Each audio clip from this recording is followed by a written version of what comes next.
All right, let's dive in. Today we're taking a closer look at Trump, the art of the deal. Yeah, this is the book where Donald Trump, the real estate tycoon, really spills his secrets on making deals. It's co-written with Tony Schwartz, right? That's right. And it's fascinating how Trump has this whole collection of books like Surviving at the Top and The Art of the Comeback and even Think Like a Billionaire. Like a whole series on how to be Donald Trump. Haha. Exactly, but The Art of the Deal is kind of the foundation of it all. And speaking of foundations, did you notice something interesting about the copyright page? Yeah, what's that? Well, the first edition came out way back in 1987. Okay, makes sense. But then the mass market edition, Yeah. that didn't hit shelves until January 2005. Wow, almost a 20-year gap. I wonder what prompted that surge in popularity. It makes you think, doesn't it? Oh, yeah. But hey, let's jump right into the book. Yeah. The first chapter, Dealing, A Week in the Life, throws you right into Trump's world. Oh, yeah, it's nonstop action, that's for sure. He's juggling like a million things at once. Holiday Inn stock, the rebuilding of Woolman Rink. You really get a sense of his, relentless energy. It's crazy. He even says at one point, I don't do it for the money. Oh, right. I remember that line. I've got enough, much more than I'll ever need. I do it to do it. So then what drives him? He says, deals are my art form.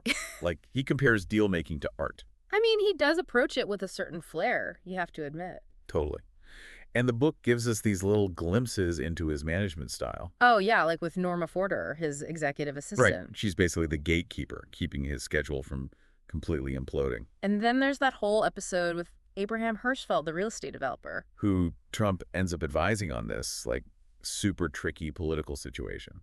It shows you that Trump, even back then, had this, belief in his ability to navigate those choppy waters. Yeah, and he's all about positive thinking. But he's also not afraid to, lawyer up if he has to. Oh, absolutely. Well- And amidst all the business chaos, we get these little peeks into his family life with Ivana and their 3 kids. It's kind of a reminder that he's not just this, larger-than-life businessman, but also a husband and a father. Exactly. And then in chapter 2, Trump cards. The elements of the deal is where he lays out his, core principles for deal making. Ah, the famous Trump cards. Think big, protect the downside, and the upside will take care of itself. Use your leverage, enhance your location. Get the word out, fight back, have fun. It's a whole philosophy, really. And some of them are pretty, unconventional. Oh, for sure, even a little controversial. Which one, jumps out at you? Well, I find the protect the downside principle really interesting. Why's that? It's all about minimizing risk, right? Yeah. He talks about how he secured this incredible tax abatement from the city for the Grand Hyatt Hotel. Oh, right, for 40 years. It just shows his strategic thinking, how he's always looking for ways to tilt the odds in his favor. Smart move. And then we move on to chapter 3, Growing Up, which delves into Trump's family background and the huge influence of his father, Fred Trump. So we're going back to his roots. Yeah.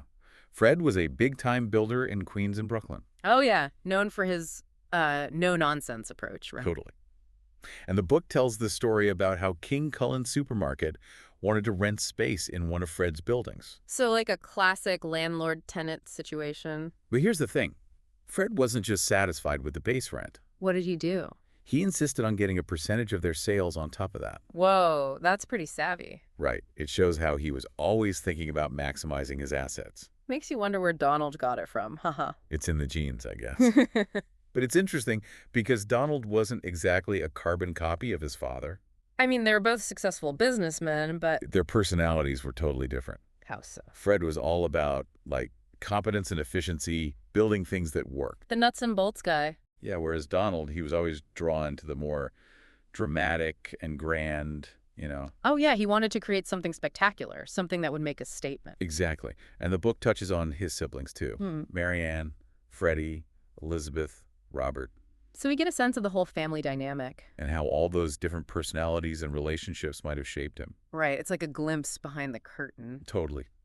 And then in chapter 4, The Cincinnati Kid, Prudence Pays, we get the story of Trump's first big deal. Oh, this is where it all begins. The Swifton Village Apartments in Cincinnati. He was pretty young then, right? Yeah, just starting out. And he buys this apartment complex and immediately starts making improvements, like adding all these fancy white shutters to the windows. Interesting. So he's already thinking about aesthetics, about presentation. Oh, yeah, he understood that even seemingly small details could make a big difference. And I guess that's part of, enhancing the value of the property. For sure. And he tells this funny story about Irving, the property manager, who had this unique way of dealing with a tenant who wasn't paying rent. Oh, I got to hear this. It involves a baseball bat and a broken television. No way. Oh, yeah. It's a classic Trump story. It definitely shows that he wasn't afraid to get creative when it came to problem solving. To say the least. Oh. But hey, that's a story for another deep dive, maybe. Uh-huh. All right, let's move on, because Chapter 5, the move to Manhattan, takes us to the big leagues. The concrete jungle, here he comes. He sets his sights on conquering the New York City real estate market, the most competitive in the world. That takes guts. And ambition, man. Ambition. Did he face any, major obstacles early on? Oh, yeah. Right out of the gate, he gets hit with this lawsuit from the Department of Justice. What was that about? They were alleging discriminatory housing practices. Oh, wow, that's serious. And most people, they would have just settled to make it go away. But not Trump. Nope. He decides to fight back, bringing in the legendary or infamous Roy Cohn as his lawyer. Roy Cohn, that's a name that sends shivers down your spine. Right. Cohn was known for his, shall we say, aggressive legal tactics. Big guy played hardball. And it was a huge gamble for Trump, but it paid off. Wow, so... He was able to get the charges dropped completely. Wow, that's a win. And in the process, he learned a valuable lesson about the power of public relations. Oh, yeah, about controlling the narrative, shaping how people perceive you. Exactly. And here's another thing. Trump saw opportunity where others saw only crisis. Meaning? The New York real estate market was in a total slump in the early 1970s. Prices were down, people were panicking. Sounds like a disaster waiting to happen. For some, maybe. But Trump, he saw it as a chance to buy low and then hopefully sell high. Is that classic buy when there's blood in the streets mentality? Exactly. He had this knack for spotting potential where others just saw problems. And that, my friend, is how you make a fortune in real estate. Or, just about anything else in life for that matter. And that takes us to Chapter 6, Grand Hotel, reviving 42nd Street, where Trump really starts to make his mark. Yeah, this is where he takes on the Commodore Hotel. This rundown place he ends up transforming into the Grand Hyatt. It's a total masterclass in, deal-making. He's wheeling and dealing, getting that lease from the Penn Central Railroad, and then bringing in the Hyatt organization as partners. Oh, and don't forget the interior design tricks he used to make his own apartment look way bigger. Oh, right. He knew how to make things look good. Presentation is everything. Totally. And then in Chapter 7, we get Trump Tower, the Tiffany location. Talk about an iconic project. That location on Fifth Avenue prime real estate, baby. He had to pull out all the stops to get that spot. It involved, air rights from Tiffany & Co.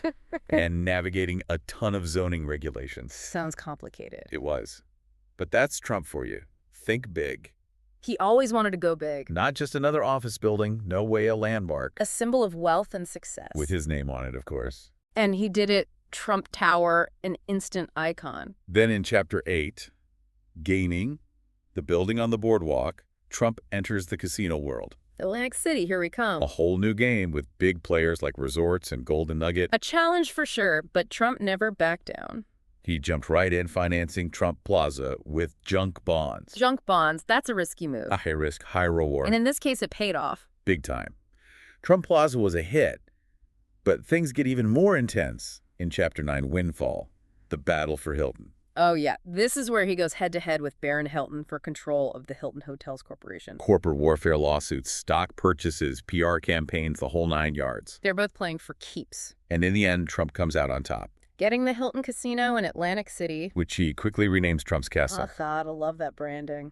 But it's not all smooth sailing. Chapter 10, Low Rent, High Stakes. The showdown on Central Park South takes us into the world of rent control. Sounds like trouble. Trump wanted to demolish this rent-controlled building at 100 Central Park South to build a luxury tower. But I bet the tenants weren't too happy about that. Not at all. It turned into this huge legal battle with both sides going to the media. Trying to win over public opinion. And in the end, Trump actually decides to renovate the existing building. Really?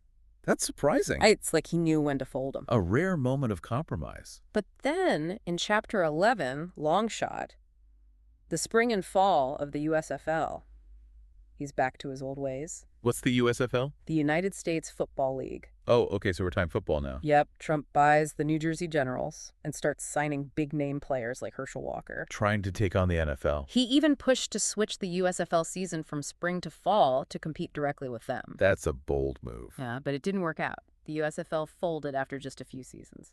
So a rare loss for Trump.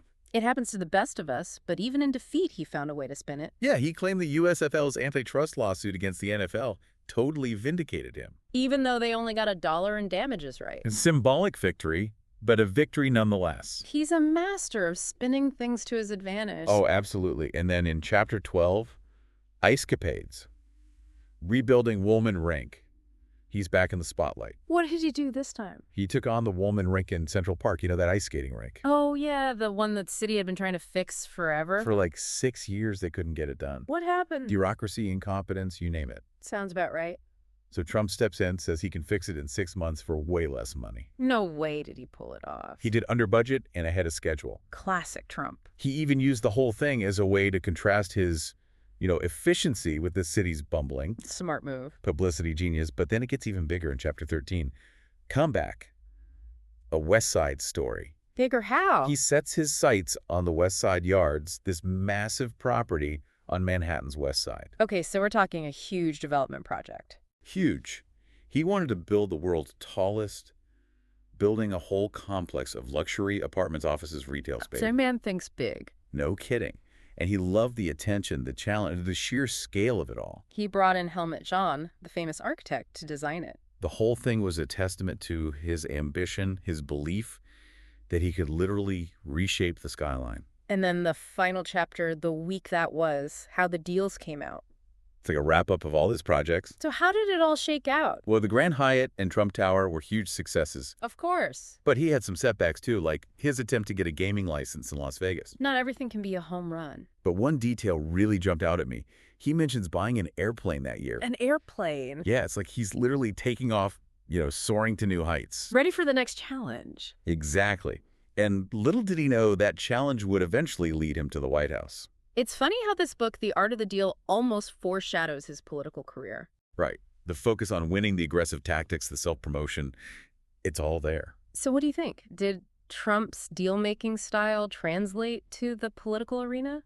I think in many ways it did. He's a master negotiator. Mm. He knows how to leverage situations. He's not afraid to take risks. And he's a brilliant marketer. Absolutely. He built his name into a brand, a symbol of success. But there's also that ruthlessness that we see in the book. That willingness to do whatever it takes to win. Which can be effective in business, but not always so much in politics. It's a fascinating dichotomy, isn't it?